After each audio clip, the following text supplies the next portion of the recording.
Fala galera, tudo beleza? Meu nome é André, eu sou fã de luta livre há mais de 30 anos. No vídeo de hoje a gente vai para mais um resumo do SmackDown do dia 10 de abril de 2026. Se você quiser saber tudo o que aconteceu nesse show, que foi um pouquinho melhor do que o da semana passada, mas ainda assim a gente teve alguns problemas que a gente vai comentar, assista esse vídeo do começo ao fim, porque algumas coisas, algumas situações alavancaram um pouquinho as fields para a WrestleMania, beleza? Mas antes, não deixe de fazer tudo aquilo que a gente pede para ajudar o nosso canal, em especial, senta o dedo no like para que o YouTube divulgue mais o nosso vídeo para mais pessoas. E não deixe de se inscrever no nosso canal, porque quando você faz isso, você acaba ajudando a gente a crescer. A gente tem a meta de sair da WrestleMania com 13 mil inscritos e a gente conta com vocês para isso, beleza? Então vem com a gente, vamos para mais um resumo do SmackDown que começou com Rhea Ripley, a Mami, veio para o ringue basicamente chamar a Jade Cargill para briga, né? Ela estava afim de partir a cara da Jade Cargill por conta dos ataques da semana passada em que ela atacou aí a Io Sky. Reparem que a Rhea veio de calça, né? E uma calça larga.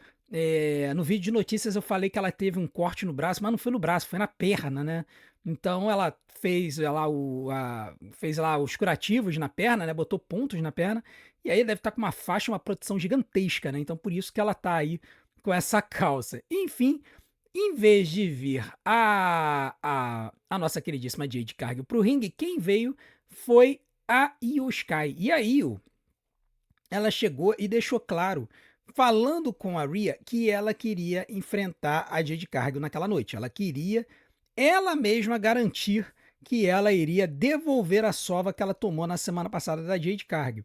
E aí o Nick Aldis veio para o ringue, aceitou a proposta e marcou a luta para o main event do show, tá? Então, assim, a gente já ficou animado, né? Peraí, Io Sky e Jade Cargill, podemos ter finalmente uma luta decente da Jade Cargill no seu reinado como campeã, né? Apesar de que seria uma luta não valendo o título, mas seria interessante. E a gente ficou até naquela esperança, né? Vai que aí o Sky faz pinfall na Jade e é inserida nessa luta e se transforma numa triple threat, né? Já vimos coisas assim acontecendo no passado. Enfim, essa luta ficou marcada para o main event. E aí, durante o show, a Rhea ela foi atrás tanto da Bifab quanto da Mitin e estraçalhou as duas no backstage, de forma que a Jade Cargill tivesse que enfrentar a Io Sky sozinha, ao invés de ter as suas copinchas para poder ajudá-la. Enfim, depois disso a gente começou a falar sobre ver o show, né? Foram 6 lutas no show e novamente a gente teve aquele cenário de lutas onde os lutadores estão se preservando. Tá todo mundo se preservando para WrestleMania, tá? Então a gente tem que ter aqui um pouquinho de boa vontade.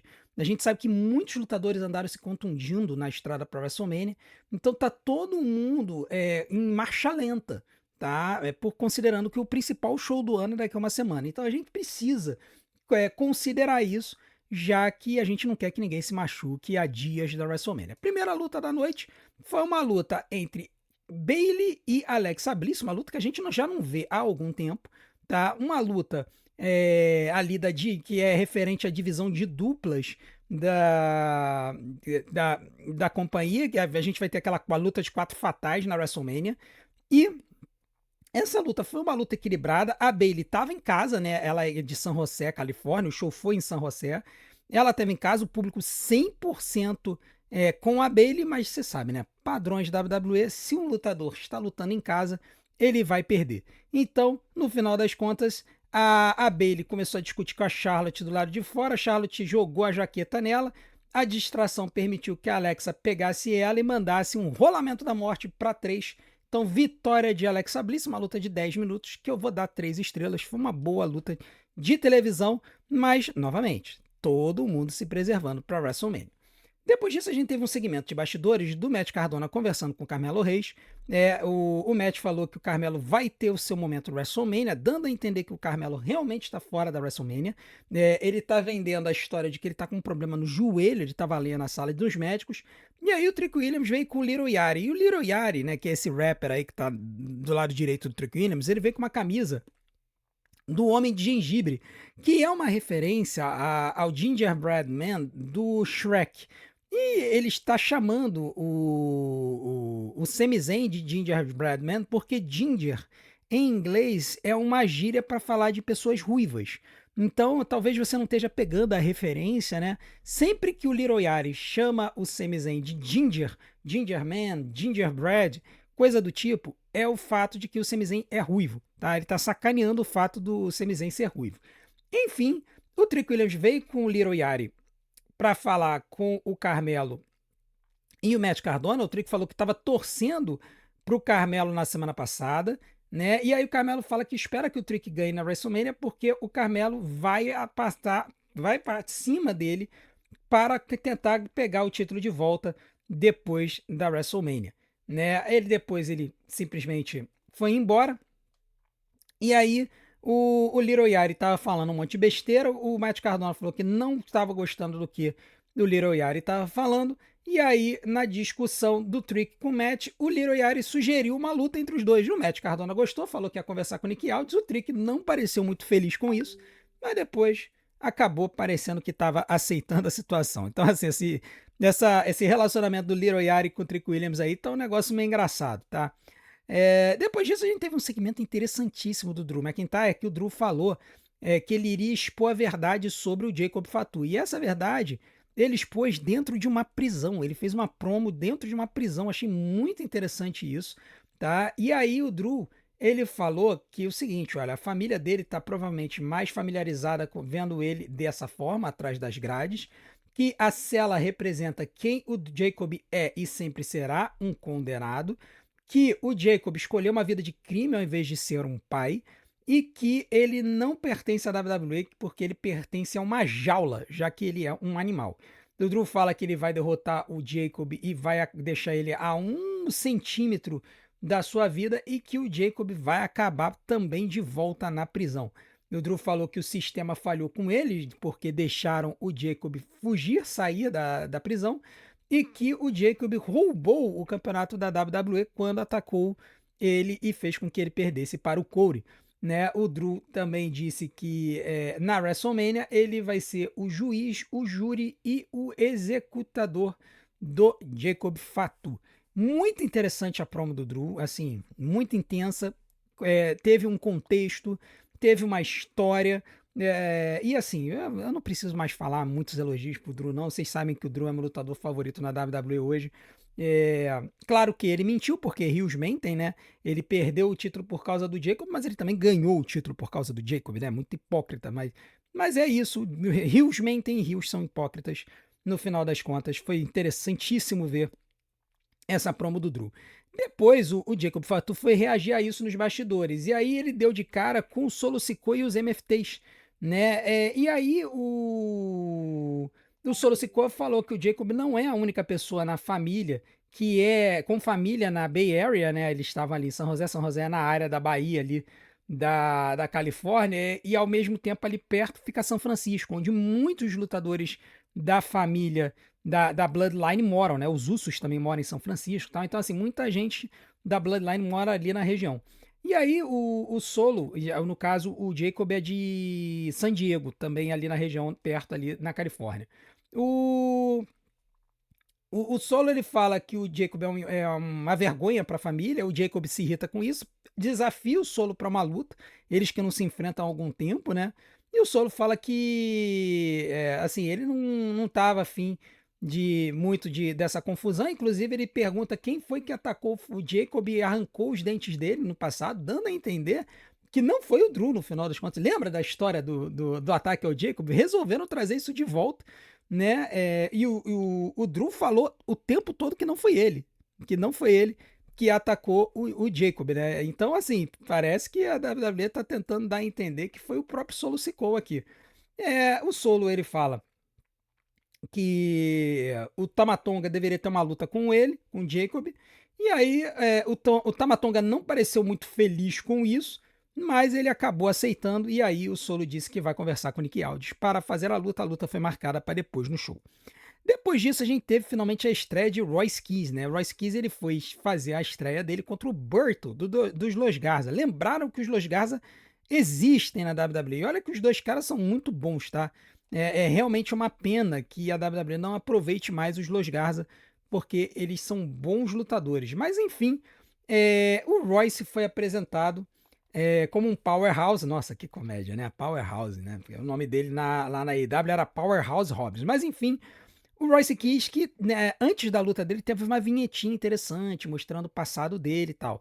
Claramente, eles vão apresentar o Royce Kiss como uma pessoa que venceu na vida contra todas as adversidades, né? A gente sabe da dificuldade que as pessoas afro-americanas têm de conseguir vencer na vida nos Estados Unidos, é uma situação bem difícil.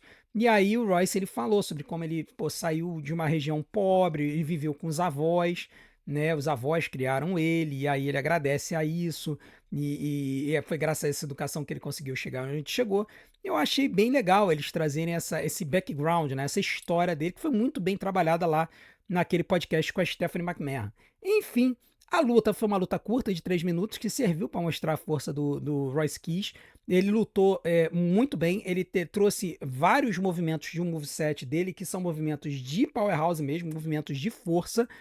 E a única coisa que, assim, foi meio chatinha foi que ele venceu com um Double A Spinebuster, né? Que é um golpe que não é utilizado como finisher há muito tempo, mas que no caso dele, como ele levanta muito o adversário e joga no ringue, pode acabar sendo considerado crível ao longo do tempo. E é um golpe que ele pode, por exemplo, aplicar da segunda corda, né? Então a gente vai ter que ver como é que a WWE vai apresentar esse finisher dele. Em todo caso, Royce Kiss vence luta de 3 minutos, eu vou dar 2 estrelas, é o máximo de nota que eu dou para uma luta desse nível assim de tempo. Depois disso a gente teve o Pat McAfee, que veio pra arena, tal, bateu boca com o Nick Aldis, tal, e aí o Jelly Roll apareceu querendo tirar satisfações com o Pat. E ele perguntou se ele, Pat McAfee, havia mandado o Randy Orton aplicar um RKO nele. E aí o Pat falou, olha, você não tinha nada que ter se metido na história. Eu não mandei nada, você que se meteu na briga do Corey com o Randy, você assumiu o risco. Eu não falei nada, tá? Os dois chegaram a discutir, o Jelly chegou a botar o Pat ali na parede, porque a história que o Nick Aldis disse, que ordens superiores disseram que o Pat McAfee não poderia ser tocado. Né? Ninguém poderia atacar o Pat McAfee, dando a entender que essas ordens superiores vieram do Ari Emanuel da TKO, mas ele não citou o nome. Né? E aí o Jelly Roll falou, olha só, não trabalha aqui, não tem problema nenhum de partir a cara dele. Mas o Nick Aldis falou, não, calma, não sei o que, você pode ter problema, tal. E aí o Jelly Roll ficou pelo meio do caminho e o Pat McAfee veio para o ringue para poder falar a sua enorme, gigantesca surpresa que ele disse que ele iria revelar durante o show. Né? Antes de ele falar essa surpresa, ele fez uma promo gigantesca, falando mal do CM Punk, falando que ele é corporativo, que ele é mercenário, que tem um monte de item licenciado na WWE Shop, segundo ele, 283 itens. Não acho que é tudo isso, mas deve ter bastante mesmo. O Punk, ele falou que o Punk foi fazer a promo dele na segunda com a jaqueta licenciada da WWE e com a camisa licenciada da WWE por baixo, né? Então, falando que ele é corporativo porque ele tem um monte de merchandising lá e esse dinheiro de merchandising vai pro bolso dele. Assim como mandar esse dinheiro pra TKO. Enfim, cara. Falou que o Punk é político, que, enfim, fala um monte de besteira. E aí eu não vou me estressar muito com essa promo, não. Eu sei que no final das contas a grande surpresa foi o seguinte: ele disse que ele falou com a companhia de caminhonetes Run e perguntou se eles poderiam pagar 25% dos ingressos da WrestleMania no sábado, que é quando vai ter a luta do Corey com o Randy. E aí a Ram concordou, então ele disse que os ingressos da WrestleMania estavam com 25% de desconto para o sábado. E aí, cara, é aquele negócio, né? Nós que estamos aqui e a gente não tem como ir para WrestleMania, a gente tá andando para esse tipo de notícia, né? Então, assim, foi aquele fiasco, né? Enfim, não tem nem o que dizer.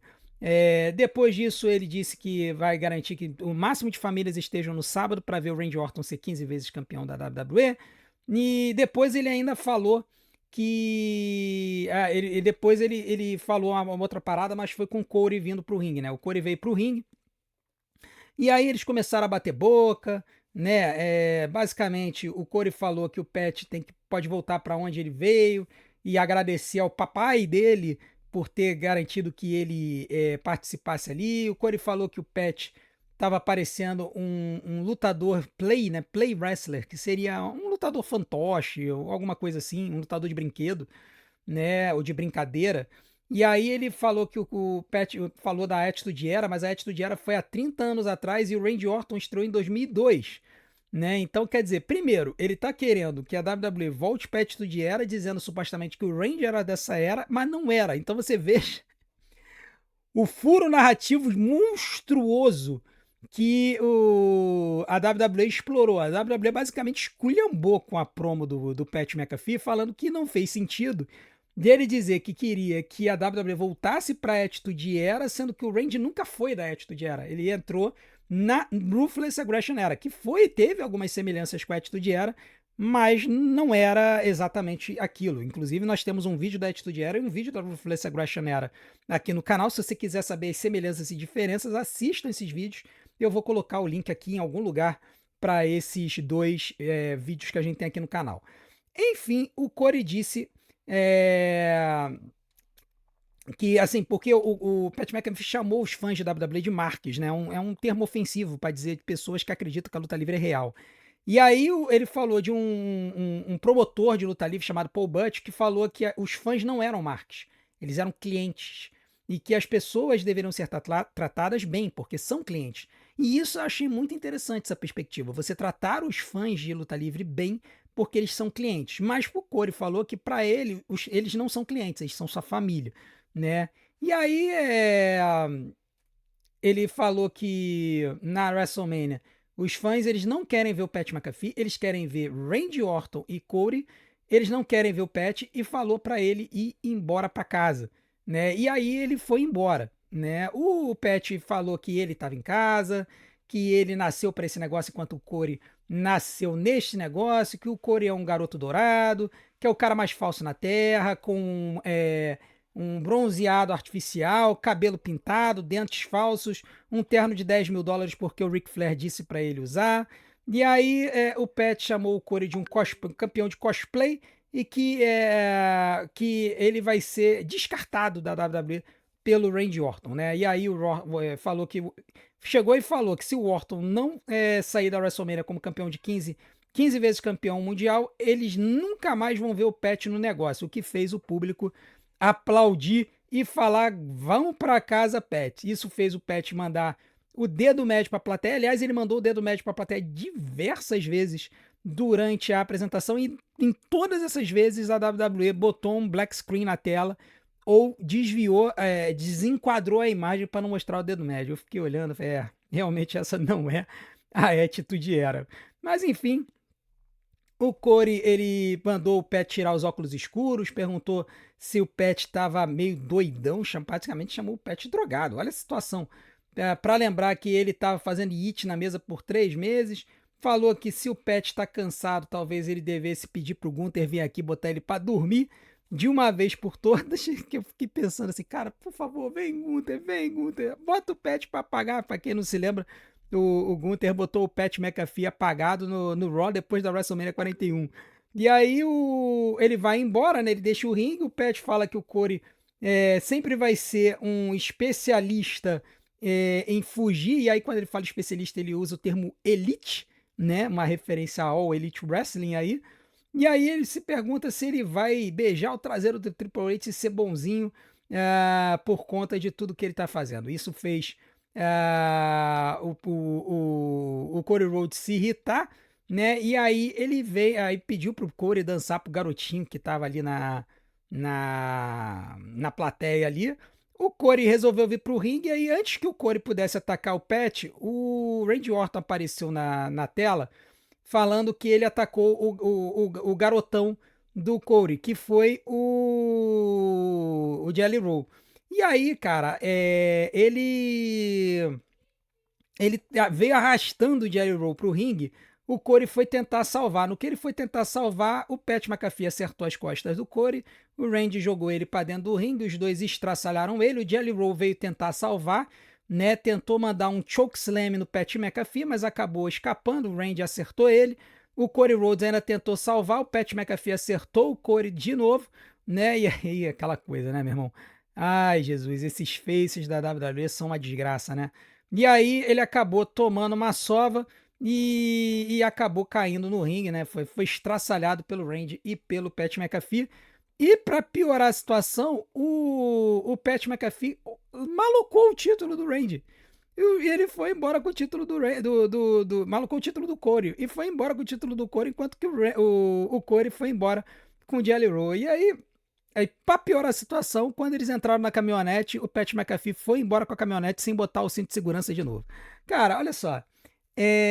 Eu vou esclarecer mais a minha opinião sobre o que aconteceu hoje no Sincerão da Galera. Podem preparar suas perguntas, tá? A única coisa que eu vou adiantar pra vocês é que foram 25 minutos de segmento, tá? 25 minutos de segmento. E é muito raro a gente ter um segmento tão longo num show semanal, tá? A gente tá na reta final da WrestleMania, eu entendo, eles estão querendo tirar tempo para não botar muita gente lutando no ringue para não se machucar, eu também entendo, mas o que eu não entendo foi essa confusão toda aí. Não sei se precisava de tudo isso, sinceramente. Agora nós vamos para a terceira luta da noite, Jacob Fatu e Tama Tonga. Essa luta que a gente comentou foi marcada mais cedo. E, cara, foi uma lutinha interessante que no final das contas o Jacob Fatu venceu com o seu Moonsault para 3. Vitória do Jacob, uma luta de 8 minutos que eu vou dar 3 estrelas. Não vou dar muita nota além disso, né? Tiveram algumas interferências dos MFTs, mas não garantiram a vitória do Tama, né? Chamou a atenção isso, eles poderiam ter interferido na luta, mas depois disso, no final das contas, o que importa é que o Drew McIntyre veio para atacar o Jacob Fatu, deu uma cadeirada nele, né? Destraçalhou com o Jacob, depois prendeu ele com umas correntes e algemas no poste e acabou com a raça dele. Deu um chute na cara dele, depois jogou ele para dentro do ringue e deu várias cintadas nele. Esse segmento também foi longo, mas esse segmento, considerando a luta que eles vão ter na WrestleMania, que é uma luta não sancionada, esse fez sentido. Tá, então, enquanto aquele segmento lá do Corey, do Pat McAfee e do Randy Orton foi uma coisa arrastada, um negócio assim que, meu Deus, quando é que isso vai acabar? Esse aqui, que também teve um pouco de tempo, fez todo sentido, porque ele pareceu quase que uma luta, tá? E setou essa storyline desses dois para WrestleMania, lembrando que eles vão provavelmente ter uma luta bastante longa na WrestleMania. Se duvidar, vai ser aquela luta que vai começar no ringue e vai sumir, e depois eles vão voltar naquela ideia de repente ser a luta mais longa da história da WrestleMania, né? Que não vai ser, eles não vão mostrar tudo, mas provavelmente vão fazer essa storyline. Depois disso, o Sami Zayn veio pro ringue, tá? Ele veio pro ringue. E aí, cara, ele foi muito vaiado, né? Ele foi muito vaiado pelos fãs desde o começo. Ele botou o cinturão no chão e ele falou assim: ó, essa reação é um pouco interessante, parece que os ventos da mudança estão vindo aqui na WWE, que desde que o Corey e o Randy o aconselharam a ser mais impiedoso para ter sucesso, ele fez isso e parece que os fãs queriam ver essa mudança nele, mas depois que ele aceitou a mudança, a galera não curtiu e começou a vaiar ele, né? E ele disse que ele sempre tentou entregar algo a mais, ao contrário dos outros que entregam memes ou frases de efeito, ele sempre tentou entregar ele mesmo, mas que veio ver pessoas vaiando. Mas ele destacou que tem pessoas, que tem fãs que realmente se importam com ele, que ele valoriza esses fãs que dizem que o apoiam e sempre estão do lado dele. Ele fala que ele nunca vai trair a si mesmo, porque isso seria trair os seus fãs, algo que ele jamais faria, e ele reforçou que não vai mudar por causa das críticas. Ele admite que não entende exatamente o que fez para receber as vaias, mas disse que ele já não se importa mais e que ao perceber que os fãs fiéis dele sempre estarão com ele, a pressão dos seus ombros desapareceu. E aí ele deixou para trás o desânimo dos últimos meses, dizendo que em 9 dias ele vai entrar na WrestleMania como campeão dos Estados Unidos e vai sair como campeão. Eu achei uma bela promo, tá? É uma promo em que o Sami Zayn, ele faz uma promo de twinner, né? Na promo no sentido de que, cara, pros meus fãs, tudo. Pra quem tá me vaiando, lixo, né? Então, assim, ele não descartou totalmente os fãs, né? Ele ficou com aqueles fãs que são fiéis a ele, que sabem quem ele é, que sabem a qualidade que ele entrega no ringue, mas ele mandou as pessoas que estão vaiando ele plantar batata, né? Então, assim, eu achei bem legal e traz uma dinâmica diferente, né? Do Sami Zayn e até um pouco inovadora, porque são poucos os lutadores que eu me lembro na história que agiram dessa forma, né? Falando com os seus fãs verdadeiros, dizendo que os seus fãs verdadeiros vão entender o que ele fez, e aqueles que estão vaiando, que basicamente seriam os fãs casuais ou os marques, por assim dizer, que essa galera pode catar coquinho, né? Então eu achei bem interessante essa promo dele, que traz uma personalidade um pouco mais complexa para o Sami Zayn do que o normal. Só que depois disso veio o Trick Williams, né? O Trick Williams veio com o Little Yari, o Little Yari usando essa camisa de Gingerbread Man, né? Por causa do Sami Zayn ser ruivo, né? Vamos destacar isso de novo. O Trick, ele começa dizendo que as pessoas estão cansadas de ouvir o Sami falar. Ele critica o Sami por não conseguir dar conta do recado, não gostou de ter que enfrentá-lo na WrestleMania. E ele fala que o Sami não gosta dele e não acha que ele merecia essa oportunidade de enfrentar o Trick, né? O Trick falando que ele é o cara, né? E que ele não precisou de 20 anos para chegar até ali e que ele é chamado de o ungido, né? The Anointed One. E aí ele fala que ele vai chutar o traseiro do Sami Zayn na WrestleMania, recebendo aplausos, né? O Sami disse que o Trick acha que os fãs gostam dele, mas que amor leva tempo para ser construído. Ele falou que, na verdade, os fãs estão apaixonados pelo Trick, né? Infatuados pelo visual dele e a música.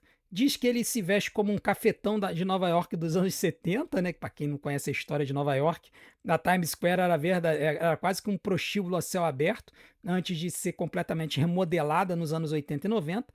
E o que o Trick pode fazer piadas, mas na WrestleMania ele vai estar enfrentando um veterano de main event. O Sami disse que de main event da WrestleMania, né? Ele citou WrestleMania 39. E aí ele diz que vai levá-lo para as águas profundas, onde vai ver se o Trick aguenta a pressão.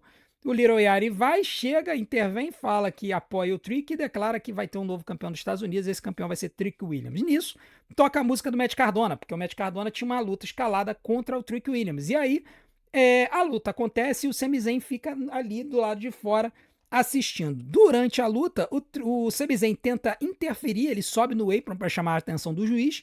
O Little Yari puxa ele no apron, dá de cara, o Sami Zayn dá de cara no apron. Quando o Little Yari tenta atacar o Sami acerta ele e manda um Helluva Kick na barricada, destruindo com o Little Yari. E aí, essa distração faz o Trick Williams ficar nas cordas, o Matt Cardona vai pro rolamento da morte, o Trick chuta no 2, e aí ele vai nas cordas e acerta um trick shot na cara do Matt Cardona para 3. Então, vitória do Trick Williams. No meio dessa treta toda, uma luta de 13 minutos, que eu vou dar 3 estrelas e 25. Foi uma bela vitória do Trick Williams, que depois carregou o Little Yari embora. A quarta luta da noite foi uma luta entre Danhausen e Kit Wilson. Gente, Danhausen estreou neste show por conta de uma confusão nos bastidores, o Kit Wilson reclamando com o Nick Aldis sobre o Dan Engler, o juiz da semana passada, que o braço travou por conta da zica do Danhausen, e aí ele queria que o Dan Engler sofresse as consequências, e o Nick Aldis falou, olha, as consequências vão ser, você vai enfrentar o Danhausen nessa luta. E eu devo dizer que, tudo bem, o Danhausen deve ter utilizado 2 ou 3 movimentos na luta, mas foram bons movimentos, tá? Foi uma boa voadora, um bom suplex, tem potencial de luta aí, tá? O cara não é só lutador de comédia, não. Mas sim, a grande cena do show foi a comédia. O Trick Williams estava. O Kit Wilson estava na terceira corda para mandar o seu elbow drop no Danhausen. Danhausen levantou como o Undertaker e zicou o Kit Wilson. E quando ele fez isso, meus amigos, estourou um pyro. Estourou um fogo de artifício atrás do Kit Wilson, cara. E aí isso distraiu o Kit, que caiu com as joias da coroa do Tony Bucco. Meu, olha, cara, a pessoa deve estar esculachando o Danhausen, né? Fala, é um absurdo, como é que a WWE pode fazer isso? Danhausen com poderes místicos, isso é muito absurdo, não sei o quê. Cara, esses são os mesmos fãs que há 10, 15 anos, 10 não, há 15 anos atrás, ficavam todos felizinhos por conta da situação do Undertaker. Que o Undertaker vinha pro ringue e simplesmente ficava fazendo raio cair no ringue e tudo mais. Então, assim, cara, para de brincadeira, para de palhaçada e aceita que a WWE ela vai trazer elementos místicos de vez em quando de bobeira, tá? Fizeram isso com o Undertaker, estão fazendo com o Danhausen. Aliás, Undertaker versus Danhausen na WrestleMania para ontem, valendo a streak do Danhausen. No final das contas, o The Miz tentou interferir na luta, o Danhausen acertou um dedo no olho dele, depois ele deu um big boot na cara do do Kit Wilson para 3, tá? Eu acho que o finisher do Danhausen podia ser um pouquinho melhor, né? A vitória do Danhausen, uma luta de, sei lá, deixa eu ver aqui, eu nem anotei direito. Uma luta de 3 minutos, eu dou 2 estrelas pela diversão, 2 estrelas pela luta, 5 estrelas pela diversão. O Demis, ele veio para ainda mandar o Skull Crush final, e a luz apagou e o Danhausen saiu correndo como sempre, tá? Enfim, diversão e hilaridades garantidas com Danhausen no nosso show. Agora, para terminar, a gente tem Io Sky e Jade Cargill, né, a luta que foi agendada mais cedo. E, cara, não tem muito o que falar. Essa altura do show, o show tava com. Era 11h52. Tava parecendo que o show ia terminar e, assim, essa luta ia ter uns 6 minutos. Eles até estenderam um pouquinho o show, mas no final das contas a luta teve 8 minutos. E a Jade Cargill ganhou limpo da Io Sky. Não teve nada, nenhuma interferência, absolutamente nada. A Jade Cargill mandou um Jaded para 3. Então, vitória da Jade sobre a Io, uma luta de 8 minutos que eu vou dar 2 estrelas e meia. Não tem muita coisa o que falar dessa luta, tá? A Jade Cargill, ela conseguiu a façanha de arrancar uma luta ruim da Io Sky. É isso que é mais impressionante. A campeã da WWE pegou possivelmente a melhor lutadora do mundo hoje em dia e arrancou uma luta de 2 estrelas e meia com ela. Tem que ser muito bom para fazer a Io Sky ter uma luta ruim, assim, bom no sentido de ruindade, né? Uma lutadora tem que ser absurdamente ruim para conseguir arrancar uma luta ruim da Io Sky. A Jade Cargill conseguiu essa façanha. Depois ela ainda ameaçou estraçalhar a Io Sky com uma cadeira, a Rhea Ripley veio pro ringue e salvou a Io Sky, a Jade Cargill foi embora e aí a Rhea carregou a sua amiga Io Sky para os bastidores indo embora. Bom, galera, com relação ao show, a nota que eu vou dar para esse show é nota 6. E isso com muita boa vontade. Na semana passada, a gente deu uma nota mais baixa, acho que deu 5. Esse show foi um pouco melhor, mas não foi grandes coisa não. Tá? Teve muitos segmentos e dos segmentos, alguns deles foram estranhos. O segmento do Pat, do Corey e do Randy foi arrastado.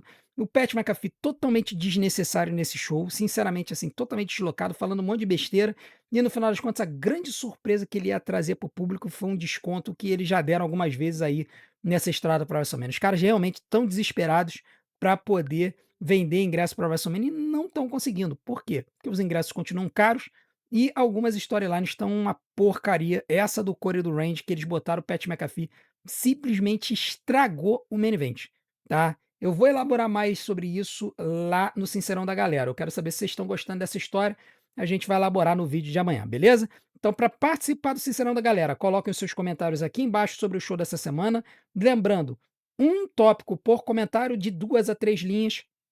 E aí vocês facilitam a entrada de vocês no show. E outra coisa, como tá tendo muito comentário muito rápido, eu tô conseguindo gravar o vídeo mais cedo. Então, se vocês quiserem garantir que o comentário de vocês vai aparecer, assim que vocês verem esse vídeo, já coloca o comentário.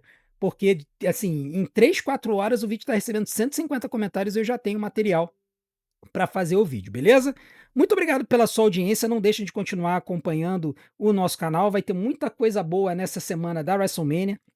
Se preparem, porque vai ter vídeo. Cara, eu vou trabalhar muito essa semana para poder trazer para vocês o melhor conteúdo possível na última semana antes da WrestleMania 42. E não deixem de acompanhar as nossas lives. Sempre tem surpresa. Não deixe, porque olha, eu tenho certeza que vocês vão se amarrar. Segunda-feira, live 8h30 da noite. Amanhã, live da AEW Dynasty lá no canal dos Chingos. Eu vou estar presente, se Deus quiser, por um tempinho. E na semana que vem, live sexta, sábado, domingo, segunda e terça.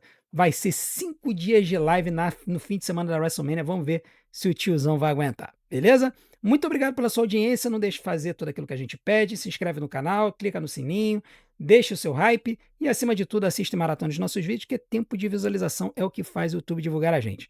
Vou deixar umas opções aqui na tela para vocês. Desde já, meu muito obrigado. A gente se vê do outro lado. Um grande abraço. Até a próxima.